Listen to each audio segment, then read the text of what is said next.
Assalamualaikum dan salam Malaysia Madani. Saya Alia dari TVPSS SFK Kota. Pada kali ini kami membawa liputan ke Pesta Buku Antarabangsa Kuala Lumpur 2026 yang menghimpunkan pelbagai penerbit dan pecinta buku. Mari kita sama-sama saksikan sorotan yang menarik sepanjang lawatan berlangsung. Sebaik sahaja memasuki Pesta Buku Antarabangsa Kuala Lumpur 2026, kami disambut dengan suasana yang meriah serta pelbagai gerai buku yang menarik.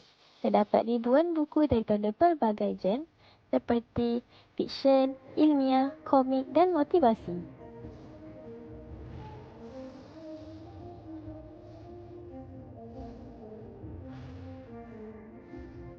Setiap gerai menawarkan koleksi buku yang unik dan pelbagai promosi menarik kepada para pengunjung. Kami turut mengambil peluang untuk melihat buku-buku baharu yang dipamerkan.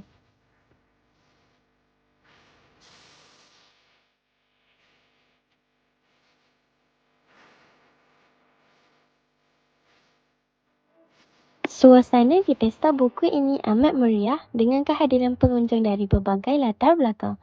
Program seperti ini dapat menggalakkan minat pembaca serta menambah ilmu pengetahuan dalam kalangan masyarakat.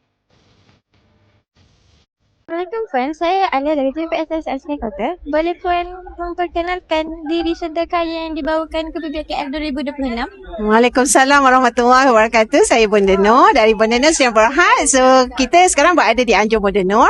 So, kali ini kita ada sangat banyak buku-buku. Selain daripada buku-buku kita yang bestseller sebelum ini, kita juga ada bawakan 10 judul buku-buku terbaharu. Okey, antara judul-judul buku terbaharu, kita boleh tengoklah dekat kawasan sinilah ya. Biasa buku baru memang kita akan letak dekat depan. Termasuklah buku-buku yang mana kita buat promosi.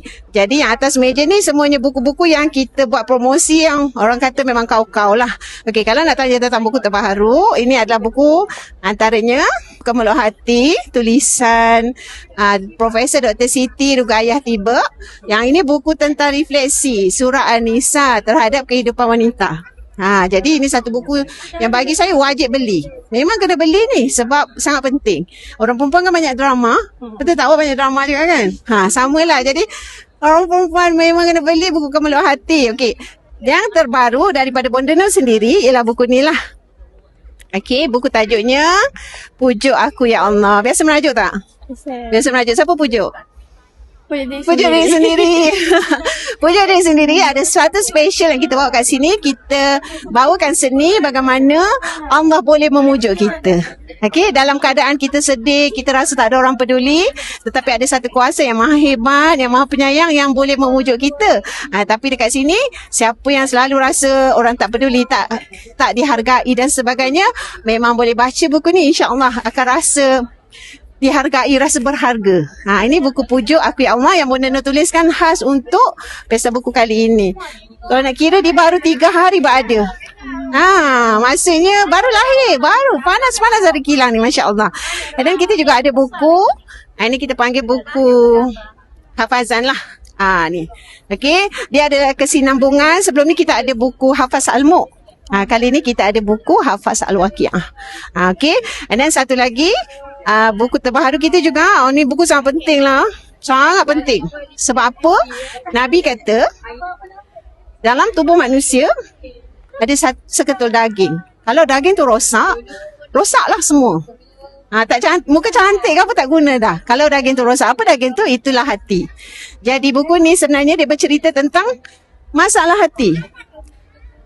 Kesakitan yang kadang-kadang kita sendiri tak sedar. Kita tak tahu dalam hati kita ni ada penyakit lalai. Kita tak tahu dalam hati kita ni ada penyakit riak, takabur dan sebagainya. So ini adalah salah satu buku lah yang memberi panduan kepada kita untuk kesan penyakit hati tu dan cara nak rawat. So ini kita ada 10 buku sebenarnya dan satu yang special adalah buku Jawi.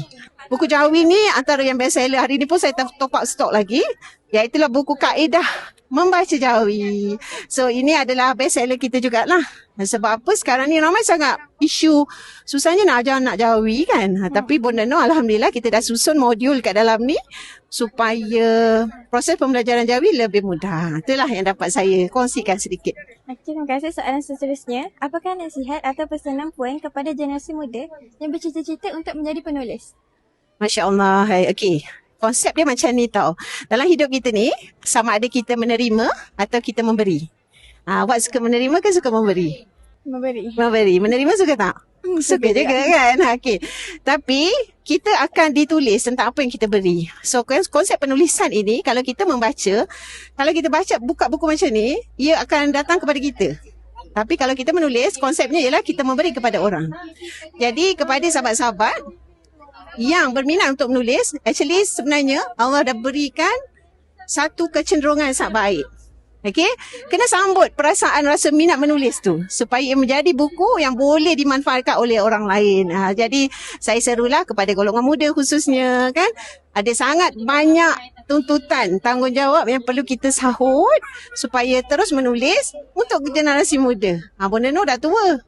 Kan dah tua, tulis untuk generasi muda macam tak masuk. Jadi orang muda kena menulis untuk orang muda. Okay, sekian, terima kasih. Sama-sama. All the best semua. Sekian laporan dari saya, Alia dari TVPSS SMK Kota. Jumpa lagi di Pesta Buku Antarabangsa Kuala Lumpur yang akan datang. Bye!